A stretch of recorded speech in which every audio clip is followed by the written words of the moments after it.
Alice's Adventures in Wonderland by Lewis Carroll. Chapter 5. Advice from a Caterpillar. The caterpillar and Alice looked at each other for some time in silence. At last, the caterpillar took the hookah out of its mouth and addressed her in a languid, sleepy voice. "Who are you?" said the caterpillar. This was not an encouraging opening for a conversation. Alice replied, rather shyly, I hardly know, sir, just at present. At least, I know who I was when I got up this morning, but I think I must have been changed several times since then." "What do you mean by that?" said the caterpillar sternly. "Explain yourself." "I can't explain myself, I'm afraid, sir," said Alice, "because I'm not myself, you see." "I don't see," said the caterpillar. "I'm afraid I can't put it more clearly," Alice replied very politely, "for I can't understand it myself to begin with, and being so many different sizes in a day is very confusing." "It isn't," said the caterpillar. "Well, perhaps you haven't found it so yet," said Alice. "But when you have to turn into a chrysalis, you will some day, you know, and then after that into a butterfly, I should think you'll feel it a little queer, won't you?" "Not a bit," said the caterpillar. "Well, perhaps your feelings may be different," said Alice. "All I know is, it would feel very queer to me." "You?" said the caterpillar, contemptuously. "Who are you?" Which brought them back again to the beginning of the conversation. Alice felt a little irritated at the caterpillar's making such very short remarks, and she drew herself up and said, very gravely, "I think you ought to tell me who you are first." "Why?" said the caterpillar. Here was another puzzling question, and as Alice could not think of any good reason, and as the caterpillar seemed to be in a very unpleasant state of mind, she turned away. "Come back," the caterpillar called after her. "I've something important to say." This sounded promising. "Certainly." Alice turned and came back again. "Keep your temper," said the caterpillar. "Is that all?"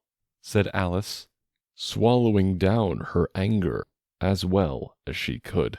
"No," said the caterpillar. Alice thought she might as well wait, as she had nothing else to do, and perhaps, after all, it might tell her something worth hearing.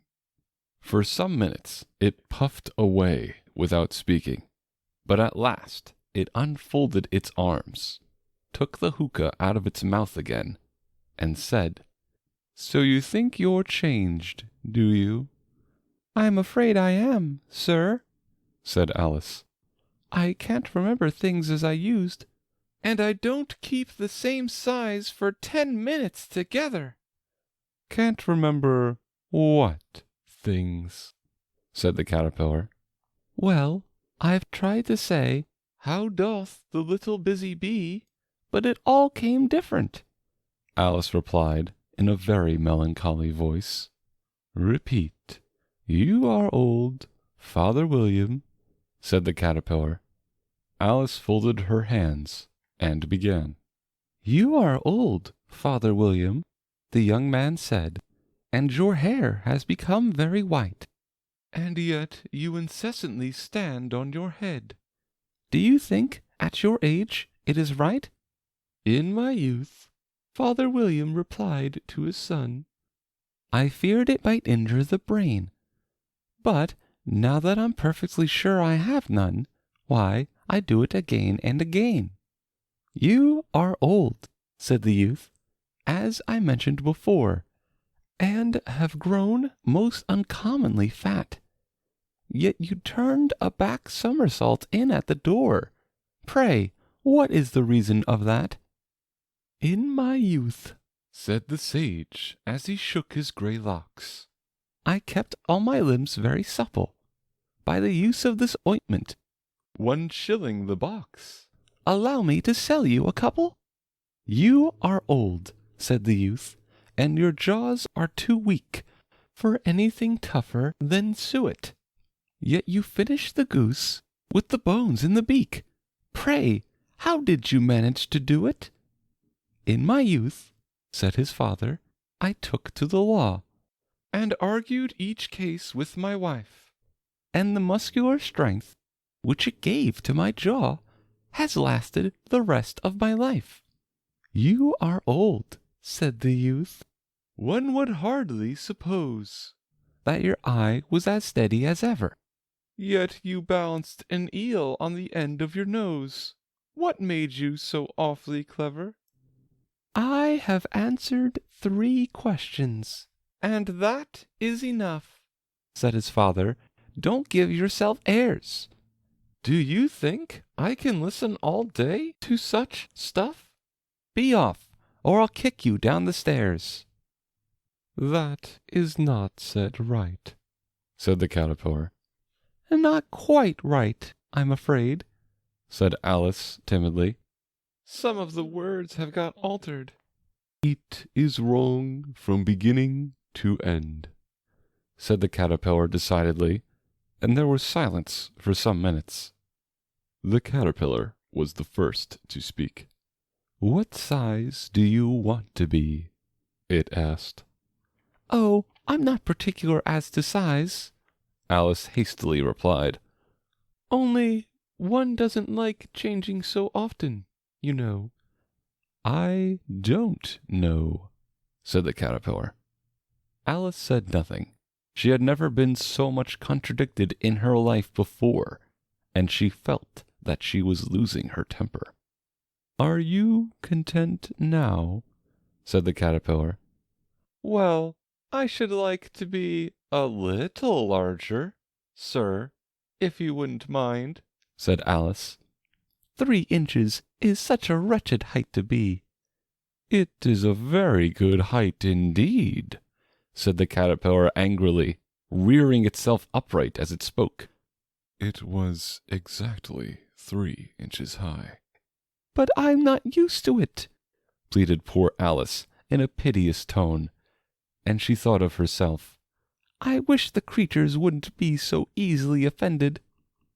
"You'll get used to it in time," said the caterpillar, and it put the hookah into its mouth and began smoking again. This time Alice waited patiently until it chose to speak again. In a minute or two, the caterpillar took the hookah out of its mouth and yawned once or twice and shook itself. Then it got down off the mushroom and crawled away in the grass, merely remarking as it went, "One side will make you grow taller, and the other side will make you grow shorter." "One side of what? The other side of what?" thought Alice to herself. "Of the mushroom," said the caterpillar, just as if she had asked it aloud, and in another moment it was out of sight. Alice remained, looking thoughtfully at the mushroom for a minute, trying to make out which were the 2 sides of it. And as it was perfectly round, she found this a very difficult question. However, at last she stretched her arms round it as far as they would go, and broke off a bit of the edge with each hand. "And now, which is which?" she said to herself, and nibbled a little of the right-hand bit to try the effect. The next moment she felt a violent blow underneath her chin. It had struck her foot. She was a good deal frightened by this very sudden change, but she felt that there was no time to be lost, as she was shrinking rapidly. So she set to work at once to eat some of the other bit. Her chin was pressed so closely against her foot that there was hardly room to open her mouth. But she did it at last, and managed to swallow a morsel of the left-hand bit. "Come, my head's free at last," said Alice in a tone of delight, which changed into alarm in another moment, when she found that her shoulders were nowhere to be found. All she could see, when she looked down, was an immense length of neck, which seemed to rise like a stalk out of a sea of green leaves that lay far below her. "What can all that green stuff be?" said Alice. "And where have my shoulders got to? And oh, my poor hands! How is it I can't see you?" She was moving them about as she spoke, but no result seemed to follow, except a little shaking among the distant green leaves. As there seemed to be no chance of getting her hands up to her head, she tried to get her head down to them, and was delighted to find that her neck would bend about easily in any direction, like a serpent. She had just succeeded in curving it down into a graceful zigzag, and was going to dive in among the leaves, which she found to be nothing but the tops of the trees under which she had been wandering, when a sharp hiss made her draw back in a hurry. A large pigeon had flown into her face, and was beating her violently with its wings. "Serpent!" screamed the pigeon. "I'm not a serpent," said Alice indignantly. "Leave me alone!" "Serpent, I say again!" repeated the pigeon, but in a more subdued tone, and added with a kind of sob, "I've tried every way, and nothing seems to suit them. I haven't the least idea what you're talking about," said Alice. "I've tried the roots of trees, and I've tried banks, and I've tried hedges," the pigeon went on, without attending to her. "but those serpents, there's no pleasing them." Alice was more and more puzzled, but she thought there was no use in saying anything more till the pigeon had finished. "As if it wasn't trouble enough hatching the eggs," said the pigeon. "but I must be on the lookout for serpents night and day. Why, I haven't had a wink of sleep these 3 weeks." "I'm very sorry you've been annoyed," said Alice, who was beginning to see its meaning. "And just as I'd taken the highest tree in the wood," continued the pigeon, raising its voice to a shriek, "and just as I was thinking I should be free of them at last, they must needs come wriggling down from the sky." "Ugh! Serpent!" "But I'm not a serpent, I tell you," said Alice. I'm a... Well, what are you?" said the pigeon. "I can see you're trying to invent something." I'm a little girl," said Alice, rather doubtfully, as she remembered the number of changes she had gone through that day. "A likely story indeed," said the pigeon, in a tone of the deepest contempt. "I've seen a good many little girls in my time, but never one with such a neck as that. No, no, you're a serpent, and there's no use denying it.